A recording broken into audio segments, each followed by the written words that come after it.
है, देखो दो कंसेप्ट हो गए। एक हमारा होता है कंसेप्ट ऑफ टोटल टाइम, ठीक है, और दूसरा होता है हमारा डिफरेंस ऑफ टाइम। अगर हम बात करते हैं टोटल टाइम का तो ये क्या होता है, और दूसरा बोलोगे सर डिफरेंस ऑफ टाइम तो ये क्या होता है। और सेम चीज हमारा इस्तेमाल होता है किसमें, तो सेम चीज हमारा इस्तेमाल होता है बोट एंड स्ट्रीम में भी, नाव और धारा में भी। कैसे इस्तेमाल होता है वो समझिए। जैसे मानिए यहां पर आपका स्कूल है और यहां पर आपका घर है। जब आप यहां पर एक्स की रफ्तार से जाते हैं और आते हैं और इस तरीके से कुल मिलाकर आपको टी समय लगता है ना, तो जो आपका डिस्टेंस होता है वो क्या होता है बताइए।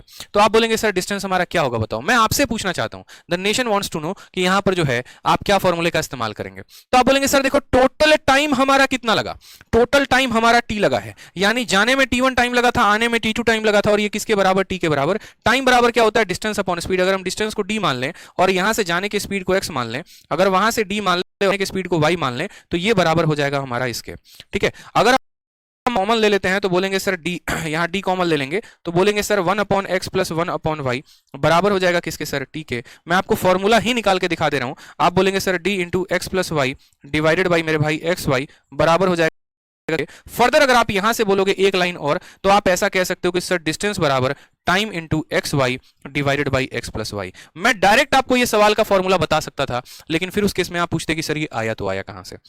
समझ रहे हैं मेरी बात को। आप डायरेक्ट याद कर सकते हैं कंसेप्ट ऑफ टोटल टाइम में कि जब हम x के रफ्तार से जाते हैं, y की रफ्तार से आते हैं और दूरी समान होती है, होता है वो क्या होता है xy, x + y × कितना, t हो जाएगा मेरे भाई, ये ध्यान रखिएगा। तो अगर मान लीजिए यहां पर हमारा डिस्टेंस टोटल टाइम के फॉर्मूला बन रहा है, तो डिफरेंस वाले केस में क्या बनेगा, तो बोलोगे सर जहां डिफरेंस होगा ना तो और क्या हो जाएगा, xy divided by x - y क्या हो जाएगा, x - और इंटू क्या हो जाएगा मेरे भाई, ठीक है। एक बच्चे को ये फॉर्मूला याद है तो वो सवालों को चंद सेकंडों में बनाने वाला है, ठीक है।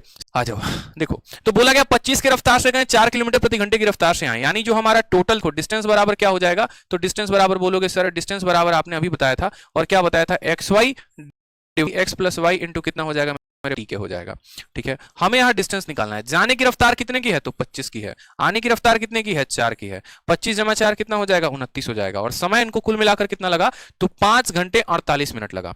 5 घंटे 48 मिनट लगा है जनाब, 5 घंटे 48 मिनट। अब हम बोलेंगे यार 5 घंटे 48 मिनट को हम कैसे लिखें, तो कोई बात नहीं, ये ऑलरेडी घंटा में है, इसको मिनट में बदलना है, ठीक है। इसको घंटे को मिनट को घंटे में बदलना है, यानी इसको 60 से भाग कर दो, तो 60 से भाग करोगे तो 12 से 4 बार में, 12 से 5 बार में, ठीक है। तो 5 सही 4/5, 5 सही 4/5, यानी हम इसको बोलेंगे 50 25 4 29/5। तो क्या लिखोगे, 29/5 यहां पर।